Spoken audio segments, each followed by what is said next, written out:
Hey YouTube, what's up? Welcome back sa channel. Ngayon, we're going to take a look at this Autoboy.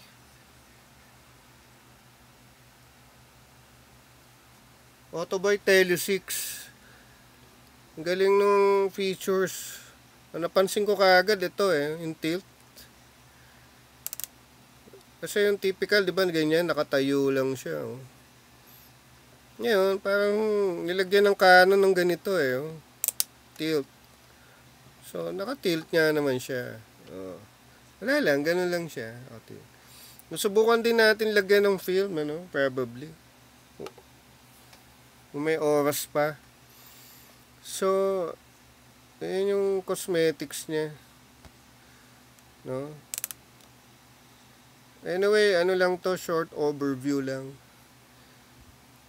Ayan made in Japan. Serial number. May tripod socket, no? 2CR5 ang ano niya, ang battery. Meron na. So, ito yung data back. No? Ang maganda rito, pwede mong i-off yung date.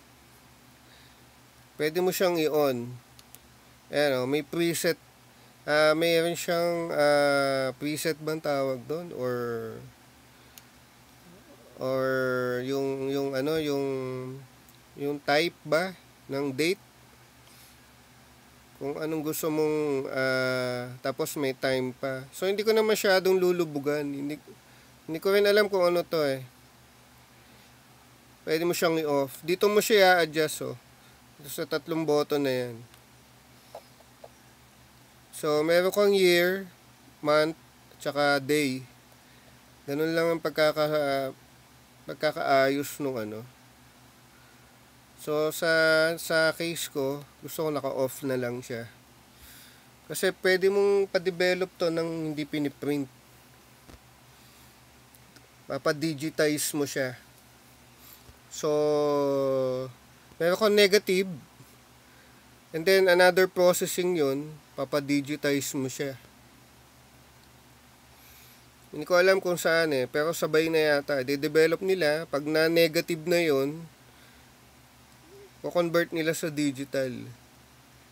So, hindi mo kailangan ng printout.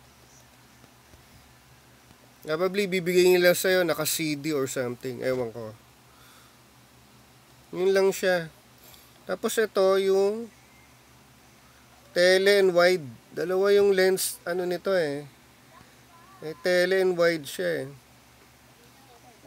Hopefully, makita natin mamaya. Mag-on. Nagpapalit yung lens sa loob Ang galing Ang galing ng mechanism niya. Tapos, yung usual flash on off. Ito hindi ko alam to before. Research na lang yan. Set timer probably. O yung rewind button. Unfortunately, para sa unit na to, meron siyang signs ng abuse. Butas Ang maganda pa rito, napansin ko, lagi siyang nakasarado So, pag kumuha ka ng shot, bumubukas yan Sasara siya ulit. Ganun lang siya Tapos, isa pang coolest feature nito, pwede siyang mag full frame tsaka half frame. Tapos AF pa. So, para gawin, eto ngayon naka full frame yun Ayan naka full frame siya. All plastic. Probably may bakal na sa loob to or baka hard plastic lang ang ginamit Okay rin yung weight niya Ayan yung lever ba tawag dyan Pag ginanon mo yan ayan supposed to be based sa research half frame na yon. So kung meron kang 24 shots, magiging 48 siya hopefully. So ganun lang. So, gusto mo full frame ulit, hindi mo na pwedeng ibuksan in between. In between shots. Kasi binuksan mo, ma-expose yung film I would guess. So, what else? Subukan na natin siyang i-on. Pag in-on mo, dito lang. Either wide. Ito yata yung wide niyan Wide or tele. Kung alam yung symbol i-research nyo lang. So, pag ganyan naka-on na yan. So, tingnan natin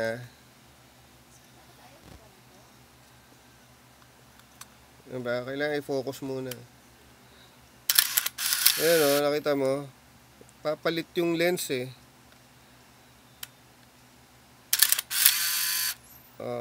hindi yata yung isa. Kaya bumubukas yung diba? Yung diaphragm niya. Bukan natin i-off. Tapos ilipat natin dito. Ayan. So, focus. Pa-flash pa rin Nakakatipid sa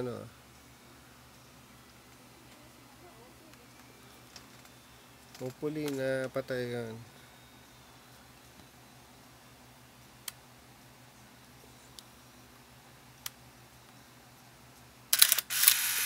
Pa-flash pa rin.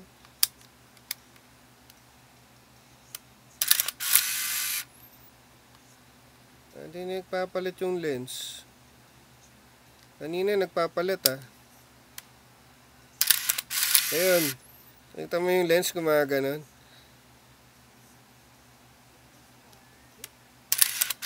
Ayun yung lens gumaganon. So yun.